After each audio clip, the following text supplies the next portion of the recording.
এখন যে বাড়িটা দাঁড়ায় আছেন এই বাড়িটায় যে পানি ওঠে নাই, এখানে কি মাটি ফালাইছেন? জি, মাটি হালাইছি। কতটুকু মাটি হালাইছি? 30,000 টাকা মাটি হালাইছি। 30,000 টাকায় মানে কয় ফিট হবে? 3 ফিট হবে। 3 ফিট হবে। যাক, 3 ফিট মাটি ফালাইছেন বিদায় শান্তিভাবে বসবাস করতে পারতেছি। আর নয়তো বা পানি উঠে যেত, গরু ঘরে পানি ওঠার সম্ভাবনা, গরু ঘরে পানি ওঠার সম্ভাবনা ছিল। এই বন্ধুরা, আজ আমি যেই চরটিতে যাচ্ছি সেখানে একটি সফল খামারের গল্প আপনাদেরকে শোনাবো। এই খামারেই অন্যজনের গরু পালন করে তার থেকে পয়সা জমিয়ে আজ নিজে 13 থেকে 14টা গরুর মালিক। তার প্রচেষ্টায় যে তিনি সফল হতে পেরেছেন, সেই সফলতার গল্প শোনাতে আজ আপনাদেরকে আমি চর লোহজং ও বর্দিয়ার চর নিয়ে যাব। এই দেখতে দেখতে আমি চলে গেলাম সেই পালেরচর বাজারে। পালেরচর বাজারে নেমে একটি নৌকা ভাড়া করে নিয়ে আমি তার বাড়ির উদ্দেশ্যে রওনা হলাম। ওখানে গিয়ে দেখি তারা 2-3 ফিট মাটি ফেলে খুব উঁচু করে সুন্দরভাবে, খুব সুন্দর পরিবেশে গরু পালন করছেন এবং ভালোভাবে আছেন। তার গল্পই আমি শুনবো এখন এবং আপনাদেরকেও শোনাবো। ওখানে যেই ঘরগুলো দেখা যাচ্ছে একবারে বিক্রমপুরের ঘরের মতো, খুব সুন্দর সাজানো গোছানো কাঠের ঘর, দেখতে খুব সুন্দর লাগে। সেই গল্পই আজ আপনাদের সাথে আমি শেয়ার করব। আপনারা ভিডিওটি সম্পূর্ণ দেখতে থাকুন।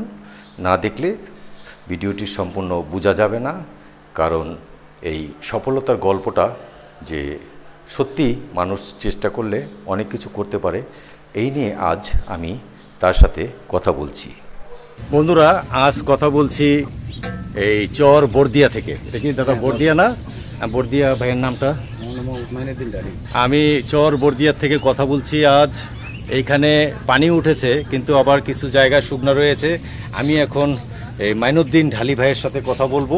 এই হলো আমাদের মাইনুদ্দিন ঢালি ভাই।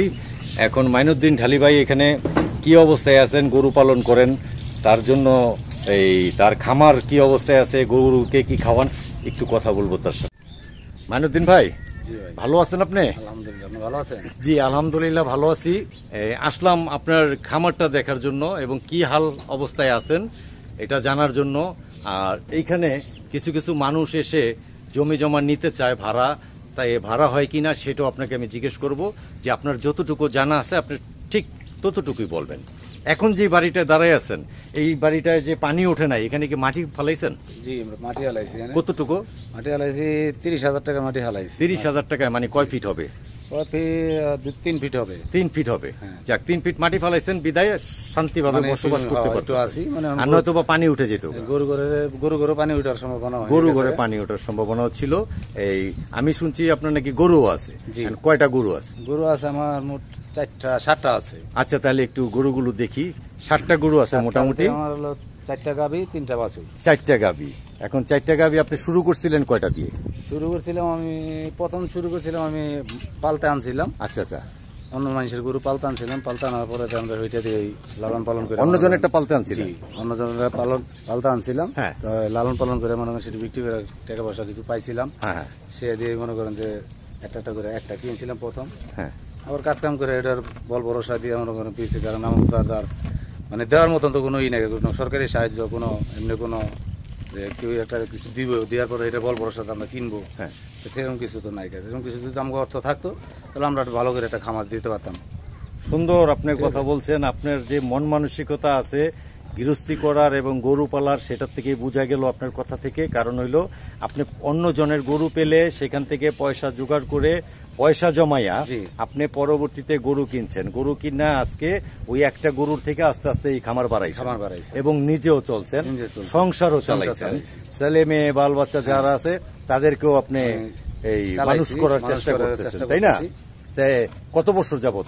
আমি এটা আজকে 8 বছর যাবত মনে করেন, এটা 8 বছর যাবত আপনি এটা নিয়ে লড়াচড়া করতেছেন এই খামার নিয়ে। তাহলে তো ওই ভালো অভিজ্ঞতা আছে আপনার। জি। এখন কথা হইলো কোনটা, যে দুধ পান কতগুলো? দুধ বর্তমানে আমরা বর্ষার ভিতরে বর্তমানে বদ্ধ আছে। আচ্ছা আচ্ছা, মানে আশকুটা খাওয়াইতে পারতাছি না। আপনার গরু এমনি পানি উঠে গেছে গা, এগুলো দুধ পালন বন্ধ করে রাখছি। বন্ধ করে রাখছেন। এখন যদি দুধ পালন বন্ধ না করেন তাহলে কি 4টা গরুতে 20 কেজি দুধ পান? 4টা গরুতে 20 কেজি, 4টা গরুতে 20 কেজি না 16 কেজি দুধ হয়। 16 কেজি দুধ হয়। 16 কেজি দুধ, কারণ এটা দেশি গরু তো, তাই না? দেশি গরু, এর জন্য। আর যদি খাবার ভালো মতো যদি খাওয়ান দিতে পারি তাহলে আমরা 20 কেজি 20-25 কেজি নামান যায়। 20-25 কেজি নামান যায়। খাওয়ান তোমরা সেই জন্য দিতে পারতাম। বর্ষাকালের জন্য এই সমস্যাটা হয়। আচ্ছা, বর্ষাকালে আপনার এই সমস্যাটা হয়। হ্যাঁ, বর্ষাকালে। যদি বর্ষা ছাড়া শুকনার দিনে মনে করেন যদি গাভী যদি বিয়ান থাকে তাহলে আমরা 20 কেজি দিতে পারি।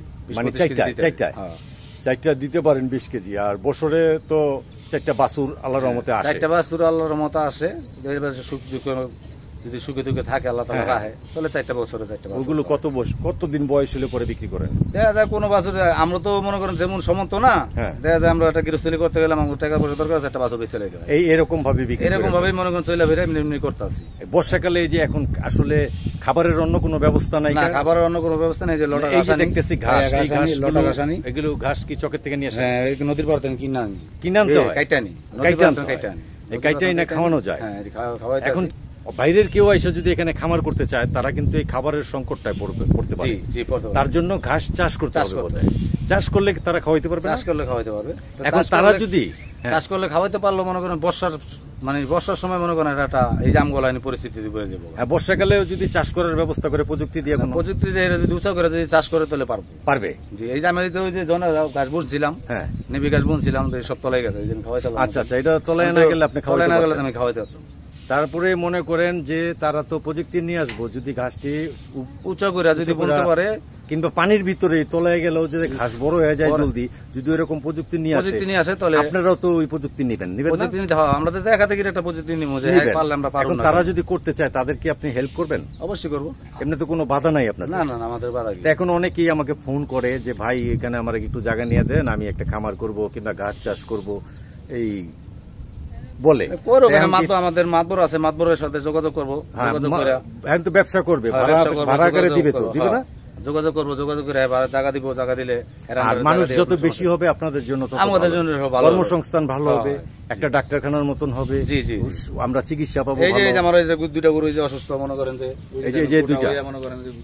আচ্ছা, এটা নাকি একটা নতুন রোগ আসছে যে শরীরে গোটা হয়ে যায়। এই যে গরু, এটার মানিটা এটা কি কোনো কিছু করতে পারেন না? এই যে আমার গরুটা যে কত টাকা ডাক্তার দেখাইতাছি, ডাক্তার কি বলে? এটা একটু ভালো হইছে, ফাইটা হইতে গেছে। হ্যাঁ, ডাক্তার কি বলে?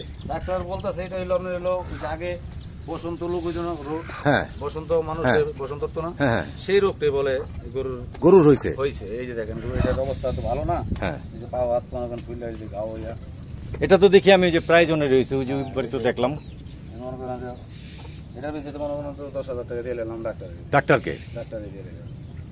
আচ্ছা, যাক, আপনার গরুগুলো দেখেও ভালো লাগলো, খামারটা দেখেও ভালো লাগলো, আর আপনি প্রচেষ্টাটাতে এরকম সুন্দরভাবে করছেন। আপনি খামার তো করতে পারতেছি না, ঠিক মতো যদি একটু সহযোগিতা পাইতাম তাহলে আমরা সুন্দরভাবে করতে পারতাম। এখন যদি আপনাকে সহযোগিতা করে আপনি খামার করতে পারবেন বড় করে? আল্লাহ যদি সহযোগিতা করে, ইনশাআল্লাহ আলহামদুলিল্লাহ পারবেন। কি ধরনের সহযোগিতা চান বলেন তো? সহযোগিতা মনে করেন যে দেখা যায় গরু, আমরা তো ব্যবসায়ী গরু, ব্যবসায়ী গরু দেখা যায় অর্থ একটা টাকা পয়সা যদি ব্যাংকে থেকে কোনো লোন টোন অল্প সুদে যদি দেয়, আচ্ছা, দিলে মনে করেন আমরা গরু বাছুর কিনতে পারতাম, কিনলাম আমরা ওটা দেয়। আচ্ছা, ঠিক আছে, ভাইয়ের নামটা আরেকবার বলে দেন। মোহাম্মদ মাইনুদ্দিন ঢালি। মোহাম্মদ মাইনুদ্দিন ঢালি ভাইয়ের সাথে কথা বলে অনেক ভালো লাগলো। ওই যে ভাইয়ের যে গরুগুলো, আর ভাইয়ে এই একটু সহযোগিতা পাইলে আরো বড় ধরনের খামার করতে পারে।